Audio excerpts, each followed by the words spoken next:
Hi everyone, April Cox here.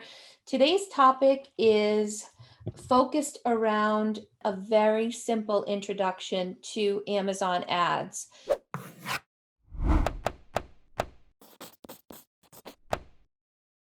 The target audience for this is really for those that are new to publishing their books, and you're going to want to know, okay, how am I going to get my book in front of the people that are on Amazon searching for books like mine or browsing a book like mine? Initially, if you've done a really good job with your launch team, now we need to move forward. And once that dries up, you need to continue your marketing efforts.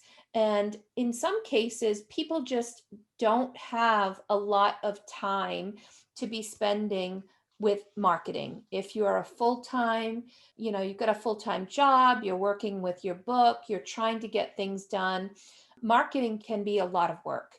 You also don't have opportunities right now with the situation in the world with COVID and social distancing. There are not a lot of events where authors can drop in and sell their books. School events are more virtual than they are physical. There's not a lot of craft fairs and things like that going on, although we do hope that stuff comes back. But those kinds of things are kind of taken off the table out of our marketing efforts.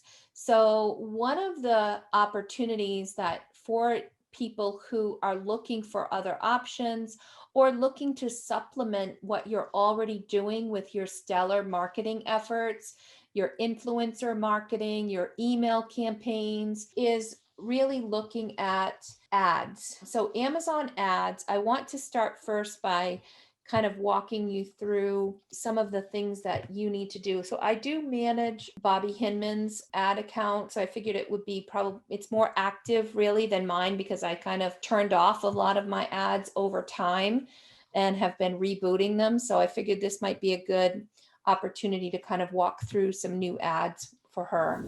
All right, so you're going to want to log in to KDP.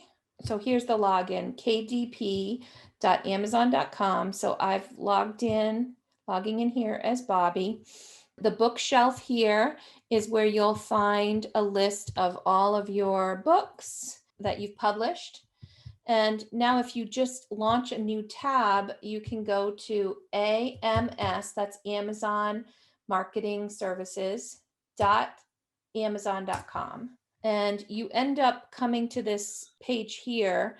You can sign in and just click Advertising Console. So this is one way to get to the Amazon ads. This is kind of the campaign area. If you happen to be on a book, let's just say Bobby wants to advertise the jumbo coloring book. So we can go here and do promote and advertise and then choose Amazon.com and then say create an ad campaign. So this actually goes right into creating a campaign. With some of my activity here, I just really want to be looking at the full campaign management area. So right here, I can go and create a campaign. So either way, you can get into this Amazon ad area. You can see I've done a lot of ads for Bobby, and over the lifetime of what we've been doing together, this is a great,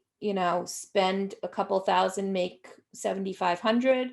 That's a fantastic turnaround for her orders. So one thing I want to say, a couple things, is when you're starting ads, there are a number of different types of ads. We're going to start with the very easy things first. But in order to get started with ads, I think the very first thing I want to do is I just want to walk you through what are we looking at here.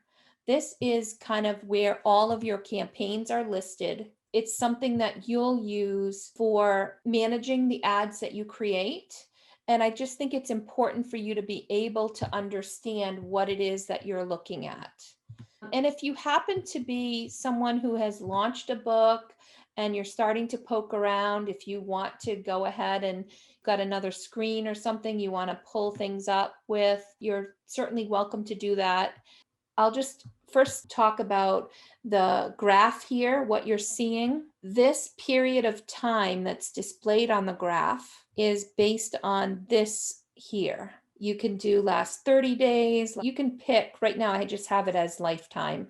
So you guys could kind of see the way that things have progressed over time. But if I was just doing my own ads or checking on my ads, I might just do last 7 days. So when you change this, let's do last 30 days. So it changes the look and the period of the graph here. When you're looking at this, don't only consider these things. Let's talk about some of the terms that we're going to use as part of the ads.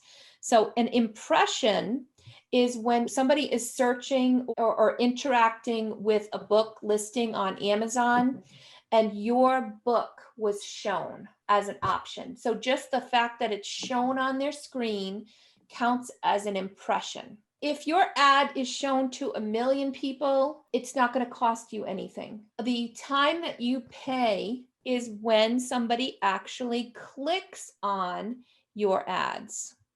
And so in this area over here, what I would recommend is to make sure that you have your impressions, your clicks, all of these checked off so that you get a chance to see that. So you can see how many clicks you've got coming in. That way you can see, are people seeing my ad? Yes. How many times are they clicking? You've got your CTR, which is click-through rate, which is really just this divided by this, which is the fraction. It's 0.16%.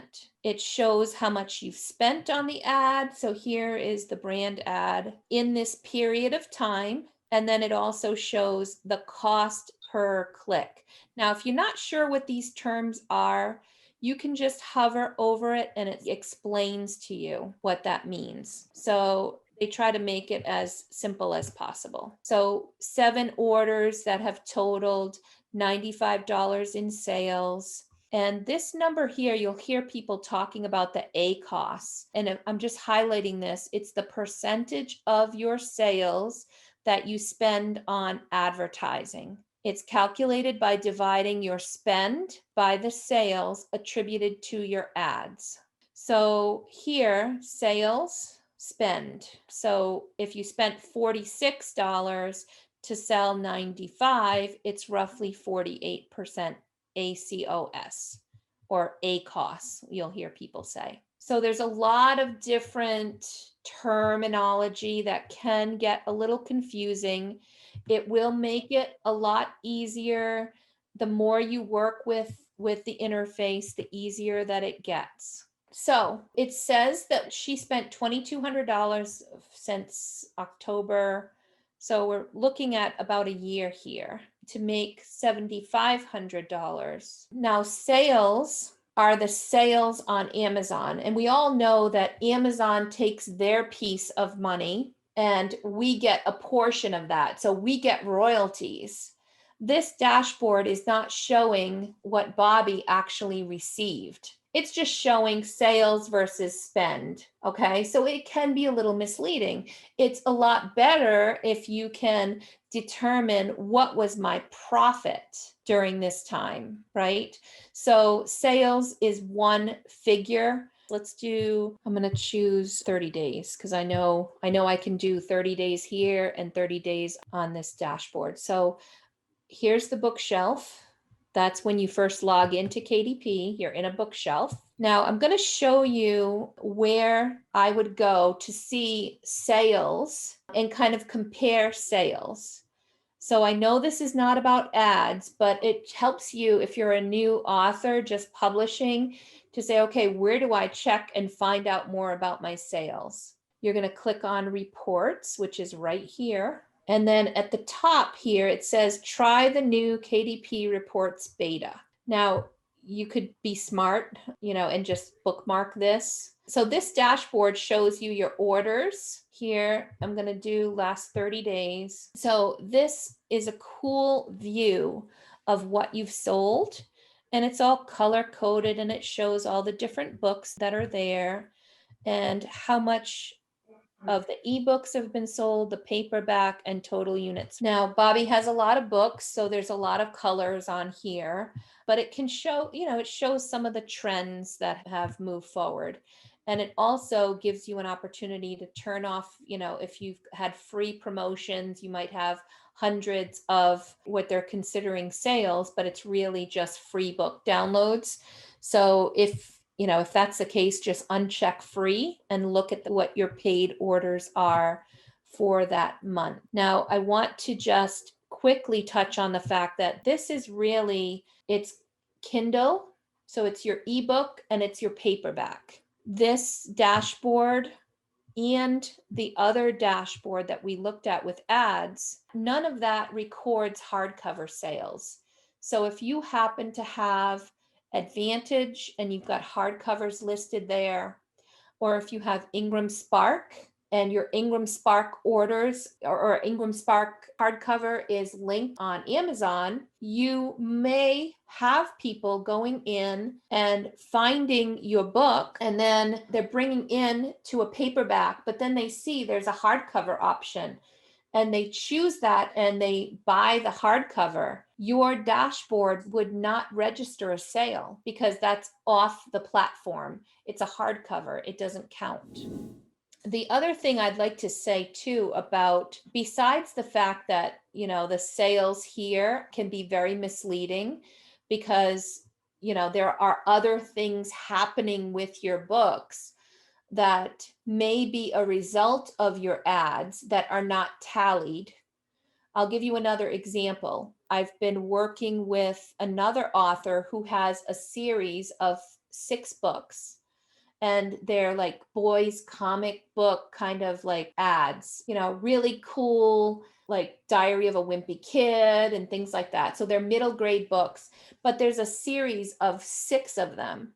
And so maybe you run an ad on book 1, and then as a result of checking out your ads on book 1, they're seeing book 2, book 3, book 4, and they might be purchasing additional books as a result of your ad, or they read book 1 as a result of an ad, then they go back in and they buy a second one and a third one and a fourth one.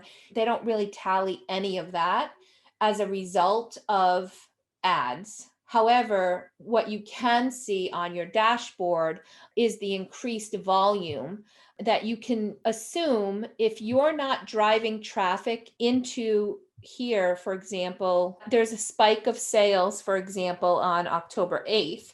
If there was some special thing that was happening during that day, then you can kind of attribute some of that to a special campaign or something that was being done on social media.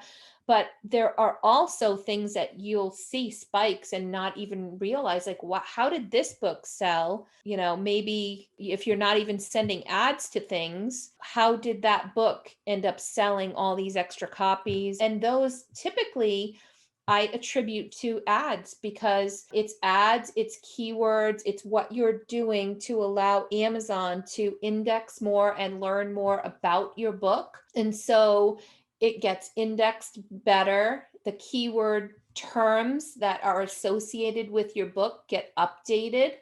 And then that in itself helps people find your book all that much better. So I've actually seen a lot of this where we see a big increase, but we don't have that attributed in the Amazon ads here. So I'm going to also make mention of, like I said, things that are outside of with hardcovers or FBA, Seller Central, where you're listing yourself or you're sending your books to Amazon to list for your hardcovers. Those don't get counted. And the other thing is, sometimes these figures here for sales are just purely wrong. They take a number of days to show up. Let's just say Laura goes on and purchases my paperback. It's not going to show here on this ad thing until it's shipped, but it might show on the other dashboard or in another place on my Amazon account when it's purchased. So when I was going through Brian Cohen's course, it was like an ad challenge that has been recently going on.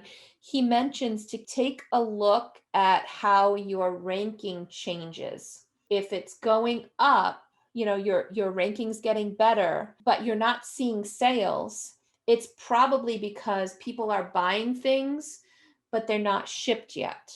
So you're not seeing the sales come through to your sales dashboard. If they're backed up and it takes 3 or 4 days to get something shipped out, it might take that long before you see things on your ad dashboard. And sometimes the numbers just don't match. They're just so off. And it's just obvious that the numbers are just not correct. So it can be an indicator of how the ads are doing, but it cannot be the only indicator. So what I'm going to do now is I'm going to go here and I'm going to click create campaign. And here is sponsored products. That's where I'm going to focus you guys. The easiest campaign to create is an automatic campaign. What you want to try to do is create, use some sort of naming convention so that when you have a bunch of ads, like what I have with Bobby's, you'll be able to know which book that you're looking at. I'm going to do the treasury. So I'm going to do an automatic ad, and I'm going to put it at 32 cents. So when I'm writing this campaign, I kind of have in my mind what I want to do because I've been doing this for so long. But I want this campaign name to be easy for me to be able to look at it and determine exactly what this campaign is. It's the Fairy Book Treasury automatic ad with a 32-cent bid that was created on 10/20. I do like a little bit of a naming convention. And we can put a daily budget of $5. Amazon's not going to spend that. It usually takes time to build up to a $5 a day budget. I mean, some of the ads I put together for her is $20 a day, $100 a day. It does take time for Amazon to even build up to spend any kind of daily budget near this. If you feel, a little scared or concerned that it's going to spend too much money, you could even put a couple of dollars a day. And then the automatic targeting is already selected here. So we're going to leave that. One thing here with the campaign bidding strategy, they default to dynamic up and down bids.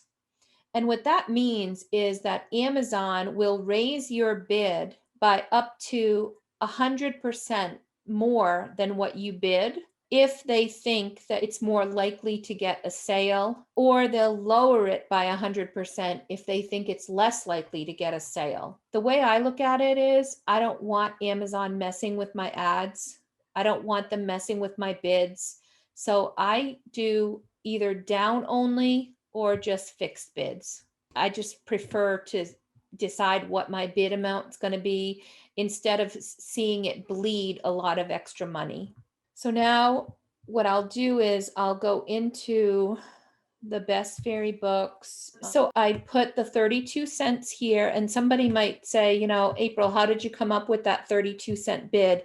I've just been doing this for a long time. And, for some ads, especially around the holidays and building up to the holidays, trying to start with 14 cents or 20 cents usually doesn't end up getting a lot of traction. Think about the ads as it's really an auction. If I bid 10 cents for a keyword and Karina bids 32 cents or 12 cents, she's going to win that bid. And so if a lot of people are, 30 cents or more, then in order to get certain keywords or get served with impressions, then my bids need to be competitive.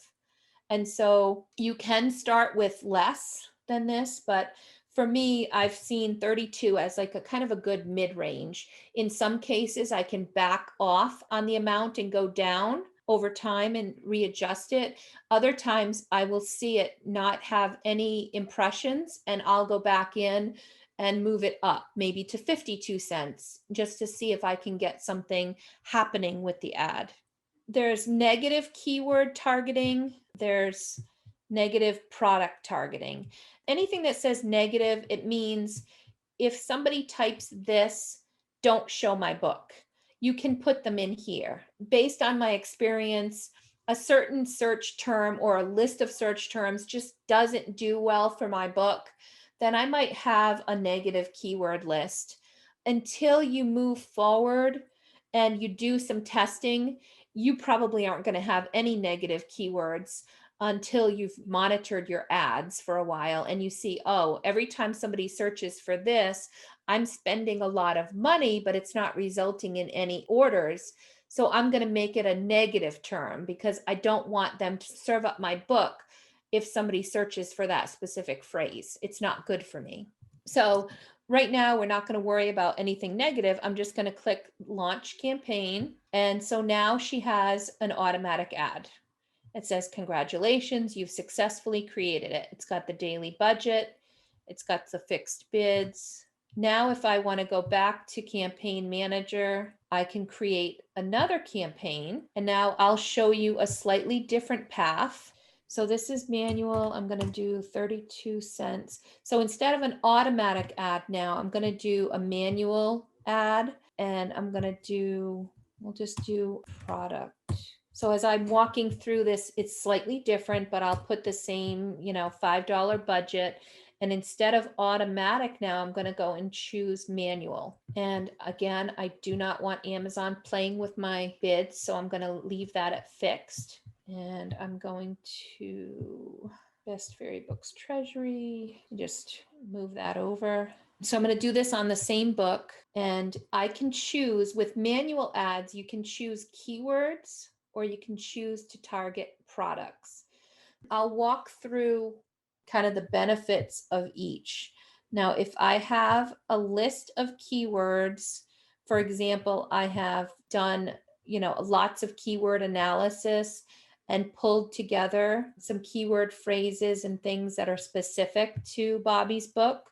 So I could paste all those keywords in here. So here we're going to just do, instead of suggested bid, I'm going to select custom bid, because if I would have left it alone, Amazon can be a little sneaky. They would have just moved over every keyword I have here as 75-cent bid. And that's way too high for what we want to do. So I always choose custom. And then in this instance, I'm going to put it at 32 cents. Now, when you're doing keywords, you can do broad, phrase, or exact. What I normally do when I'm doing a big keyword list is I'll do phrase and exact or just exact. However, when you're first starting with a new book and a new ad, sometimes hitting broad, which means it's going to pull in a lot more keywords for you. Like, for example, fairy. Let's do picture books about fairies. Fairy book for children ages 4 to 8. Kids book about fairies. So these are, common phrases and things like that. So in the instance where somebody searches for picture books, if I have broad, it's going to hit on this. If somebody has a keyword, or I should say an associated product that just has the word picture in it, if it's broad, it might take picture, or just the word book.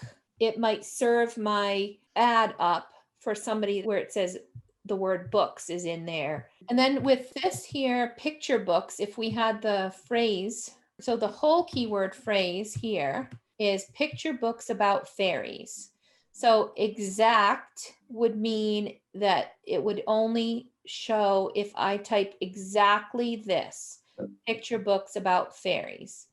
If phrase is selected, then picture books would also result in a hit. So it would trigger, this would come up. Of course, there's a lot more factors than just the keywords. It's, the bid amount and how applicable my book is and all of that other stuff. But if we're just looking at keyword targeting, Amazon does this across the board as the default. It wants you to do all of them. And what it will do is it'll move all of these phrases once in broad, once in phrase, once in exact. If I'm just starting an ad and I want to experiment with broad, I will.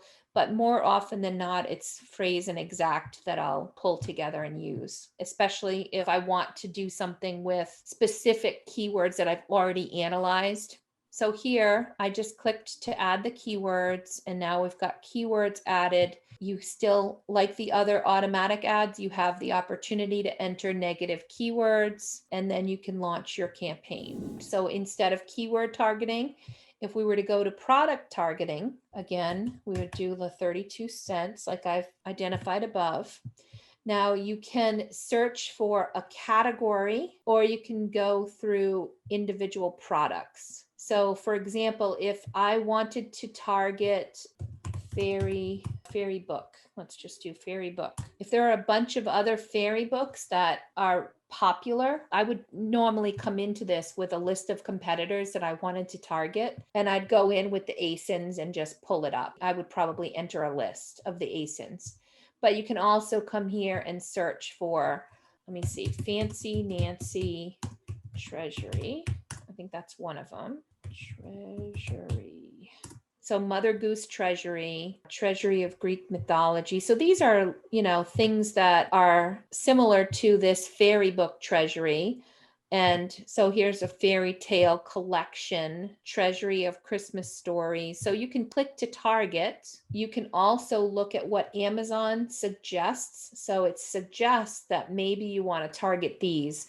I don't know how they come up with this, except that their algorithm puts it together. Now you can mix and match, right? You can have individual products and also go in and have categories as well. And what I would do here is go into the category search, and I would go down to books and then children's books. And you can find all of the different categories for children's books. So all of the categories that are available for you to target.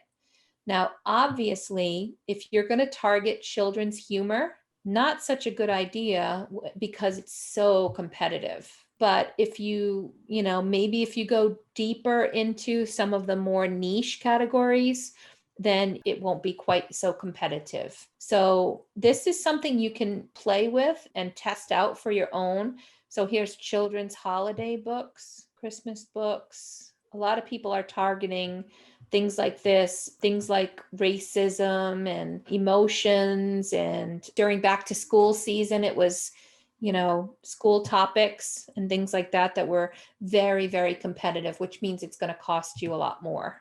So you can see the difference once you have the categories. Right now it says I've got 4 targeted, and I can then come down and click to launch the campaign. So you can do products or keywords. You can't do both on these manual ads, one or the other. I normally do a keyword one, a product one, an automatic one. So that's 3 campaigns. And then probably a specific category one. So I might play around with 4 or 5 different campaigns just to get things rolling with the new book. I would say a few days, a week, sometimes 2 weeks to start seeing traction on your ads and to start really being able to judge whether the ad is good or not so good. Now, this is one of the things that I mentioned when we were setting up, both in the categories and in the keyword. You'll see sometimes suggested. Amazon suggests the keyword based on products in your ads. So it knows enough about Bobby's Fairy Tale Treasury that it's pulling up these books and these terms that were really good ones for her book, or that have worked well in the past for her. Wow, I'm not going to put it on that. So there. So Peter Pan books for kids, best fairy books treasury, fairy book. So a lot of these have been used, or Amazon just thinks, hey, these might be good for your book. And so you can go in and take a look at what they suggest, and you can do add all, or you can go to the specific terms and add them one at a time. I'm just going to add them all. I'm just going to click now, launch campaign, and that's good. So we kind of went through a couple of campaigns. I'm sure if you're anything like I was when I first started seeing ads, it was really crazy confusing. The more you play with it, look at it, get familiar with it, the easier it gets. So a portfolio is kind of like, let me just go in here. I'm going to create a portfolio that says this is treasury. So maybe I want to put all the ads for this fairy book treasury in one place. Or maybe I want to do, I want to it's kind of a bucket of ads. I worked with Mary Nin to help set up some ads for her, and we had her box sets. So she had a portfolio of only her box sets, and we had everything, all of the ads that we created together were specifically for that. So I'm just going to create the portfolio. And one of the things that you can do with a portfolio, now we named it, and then let me modify the portfolio over here. You can come in and you can add a budget cap to it. So I can say, I want to spend no more than, say, $50 a month, monthly budget cap, $50 a month on this particular portfolio. You can end the spending on a certain date. So no matter what happens, if you have, even though you might have 5 or 6 ads under it that have, $20 a day, $5 a day, $100 a day, if you put it in a portfolio that caps your spending at a certain amount per month, then when that cap hits, it pauses the ads and then it restarts it up again when the new month begins, which can be beneficial if you're afraid of like runaway ads, or you're not checking your ads as often and you want to make sure, hey, I have a certain budget of, $50 a month, $100 a month, $500 a month, whatever it is, and I don't want to spend more than that. You put things in a portfolio, you can limit or create this monthly cap and then save here. And when you go into your campaigns and look at the actual ads, let's just see. I can go in, and when I'm setting up ads, campaign settings, I can actually put them in the treasury portfolio. And when you're setting up a new ad, you can do that. Or you can go into the portfolio and add certain campaigns and just, click off the campaigns that go into the portfolio. You can do it either way. I also just want to show you this area over here. In your campaign settings, there's an option for you to add specific, like increase by a certain percent, custom bid adjustments for placements below the top of search. So I know we've kind of spent a little bit of time experimenting with this, but let's just say for my 32-cent ad, I'm willing to go up to double that, increase by 100% if you can put me in the top position. You can play around with this. It can be very costly though.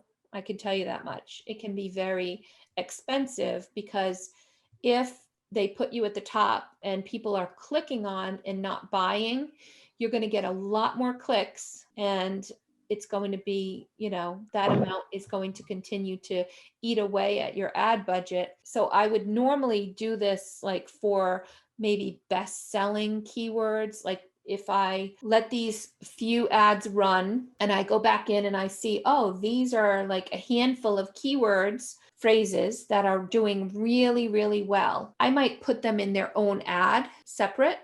And then I might experiment with this for those, because I know the conversion for those, the sales are coming. And so it's not like I would want to bid for all terms, especially in the experimentation phase.